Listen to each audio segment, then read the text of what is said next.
कुछ शब्दों को आगे बढ़ाते हुए अभी आप जैसे न्यूज़ सुन रहे थे, आपको याद है कि आज हमारे देश के अंदर 2025 के अंदर जो महाकुंभ मनाने जा रहे हैं, इस महाकुंभ के अंदर क्या क्या हो रहा है, कभी किसी ने इवेंट्स देखने की कोशिश की, हमें टेलीविज़न पे देखें कि ये महाकुंभ 12 वर्षों के बाद लगता है हमारे क्षेत्र के अंदर और विश्व का सबसे बड़ा धार्मिक सम्मेलन है। और इसके अंदर हर तरह की जाति के, हर समुदाय के साधु संत आते हैं। एक होते हैं अघोरी बाबा।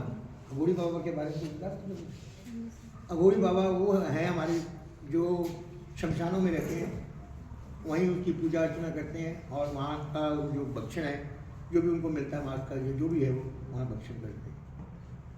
तो इनके बारे में एक अभी देखा कि ऐसे अघोरी बाबा हैं जो पूरे विश्व के अंदर बड़े अलग से उनके मतलब वो कार्य कर रहे हैं। जैसे एक अघोरी बाबा ने 45 किलो का वो माला का वो सिर पे डाला हुआ है और एक ने जो है पौधे उगा रखे हैं सिर के ऊपर, एक ने कई वर्षों से अपना हाथ ही खड़ा कर रखा है, उसके हाथ के अंदर पूरे डिजिटल चेंजेस आ गए हैं। तो वो पूरे एक समर्पित है। इस कुंभ के मेले में सब चीज़ें देखने को हमें मिल रही है, हर एक धर्म के, हर जाति के, हर तरह के। हमारी विचारधारा तो वही मैंने आपको बात की थी कि उपनिषद और संस्कृति विचारधारा के लोग हैं। तो इस विचारधारा के अंदर जो ये सनातन धर्म को मानने वाले हैं, ये वो लोग हैं जो हमारी संस्कृति से जुड़े हुए हैं। हम इससे अंदाज़ा लगा सकते हैं कि हमारी संस्कृति कितनी पुरानी है। उसी के साथ साथ हमने अभी विवेकानंद जयंती मनाई। विवेकानंद जयंती में विवेकानंद जी ने क्या कहा और हमारे धर्म और राजनीतिक समुदाय के अंदर हमें क्या चीज़ सोचनी है, या वो दोनों चैप्टर सामने मिल रहे हैं। अभी आपने विवेकानंद जयंती को मनाया, अब महाकुंभ का मेला लग रहा है, उसके अंदर हम अपनी हिंदू संस्कृति को ही मनाने जा रहे हैं, अपने धर्म राजनीतिक समुदाय को मनाने जा रहे हैं। उसके अंदर उन्होंने क्या शिक्षा दी, वो क्या कहते हैं कि द्वैत से अद्वैत को जाना। द्वैत समझते हैं और अद्वैत समझते हैं। द्वैत का मतलब प्रकाश और अंधकार। क्या होता है, मूर्ति पूजा हर आदमी मूर्ति को सामने रखकर बड़े आराम से कर लेता है क्योंकि उसके दिमाग में उसका चित्रण होता है।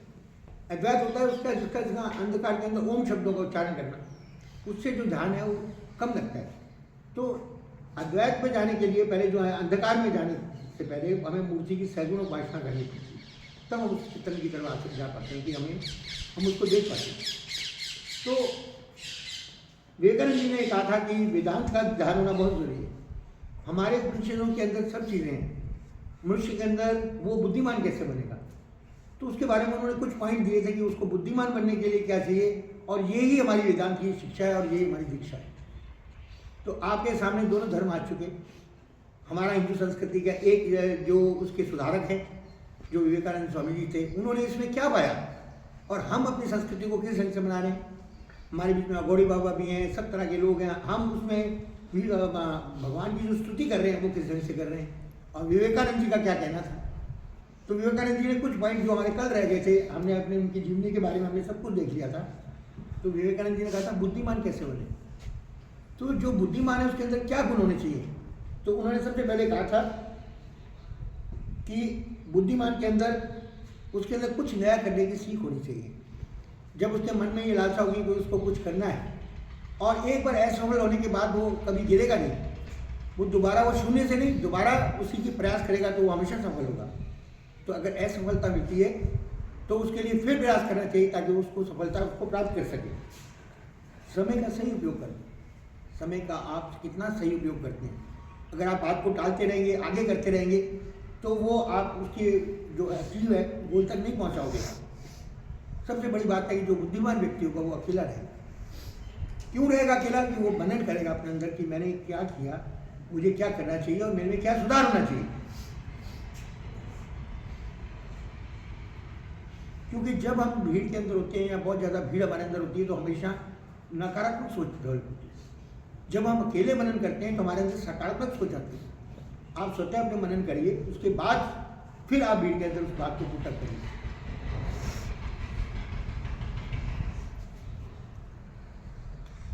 एक जो बुद्धिमान व्यक्ति है वो हमेशा कभी भी अपनी जो मन की बात है वो सबसे नहीं कहेगा, वो अपने अंदर रखिए। मन की बात को वो अंदर रखने की शक्ति आपके अंदर होनी चाहिए।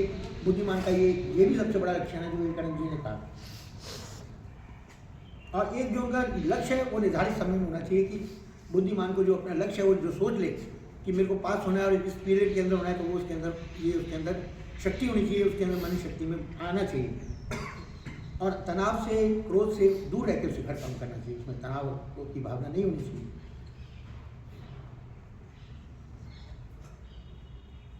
अच्छा, और जो अतीत है, भविष्य वगैरह की चिंता है, वो बुद्धिमान व्यक्ति कभी नहीं करेगा। विवेकानंद जी ने कहा आंख बंद करके कभी विश्वास नहीं करेगा किसी के ऊपर और तथ्यों और सबूतों के आधार पर वो कार्य करेगा। ये जो गुण थे, 10 गुण उन्होंने बताए कि ये जो है, जो गुण है जो उसको तनाव मुक्त रखते हैं और विवेक बने, इसलिए विवेकता बढ़ती है। और यही उन्होंने कहा कि माता पिता का क्या दायित्व है कि हम माता पिता के अंदर बच्चों को डेवलप करने के लिए, उसके अंदर उसको सकारात्मक सोच डालने के लिए उसमें क्या होना चाहिए। तो उसमें उन्होंने कहा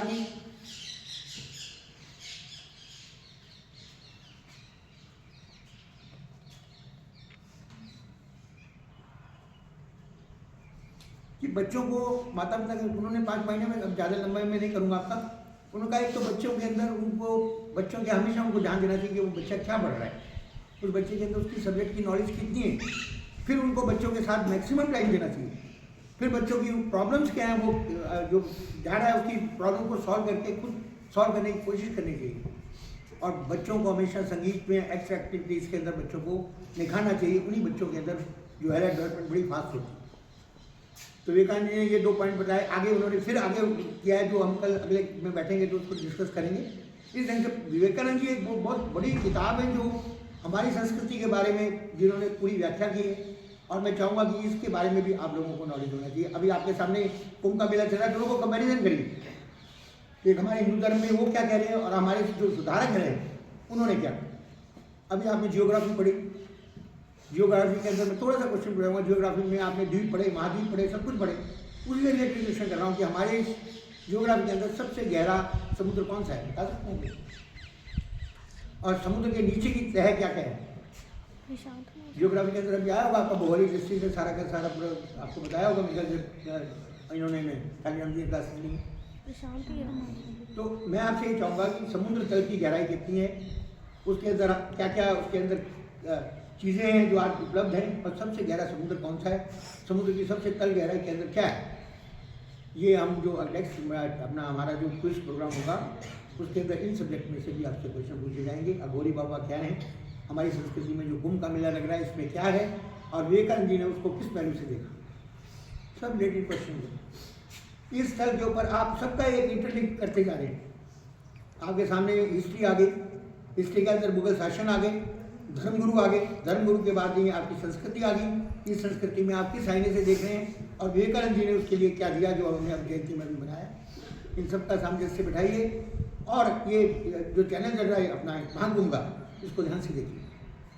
ये कुंभ का मेला कैसे स्थापित हुआ, इसका क्या कारण था, कैसे अमृत की बूंदें गिरी, और उसको हम क्यों मानते हैं कि तीनों नदियों के संगम पे ये अमृत की बूंदें हमको मिलती हैं इस दिन पे, इस टाइम पे। तो उसके पीछे क्या प्रथा प्रचलित है, और वो अखाड़े क्या हैं, जगत गुरु शंकराचार्य क्या हैं। मैं चाहूँगा ये सब आप लोगों को चाहिए। और वॉइस मैं इस जमाने में करूँगा कि वॉइस को पढ़ के आपके सामने सारे चैप्टर खुले हुए हैं। अभी आपने विवेकानंद जी को देखा और महाकुंभ चल रहा आपके सामने, देखिए उसमें और उसमें उनके कहने में क्या फर्क है। और इसी प्रकार से आप विवेकशील कैसे बनेंगे, आप विवेकानंद जी के उन शब्दों को पढ़िए। माता पिता का क्या कर्तव्य है, हमारा कर्तव्य क्या, हमारी संस्कृति हमको क्या कहती है। हाँ, हमने आज दुनिया के अंदर अपना नाम कैसे विकसित किया, ये सब आपके सामने चल रहा है। किताब है, एक आईना है, इसको आप पढ़िए। तो हर बच्चे चाहूँगा इस आधे घंटे का उपयोग करें, इसका फायदा उठाएं। बहुत अच्छा है, बच्चे बहुत अच्छा कर रहे हैं। आपने वॉइस से उम्मीद करूँगा कि आप ये पढ़ के आएंगे, ये क्वेश्चन आपसे पूछे जाएंगे जो हमारा नेक्स्ट मंथली होगा, जो नेक्स्ट थर्सडे होगा, उसमें आप इसकी तैयारी भी रखेंगे। धन्यवाद। नेक्स्ट मैं आपको बताऊँगा विवेकानंद जी ने और शिक्षा क्या दी।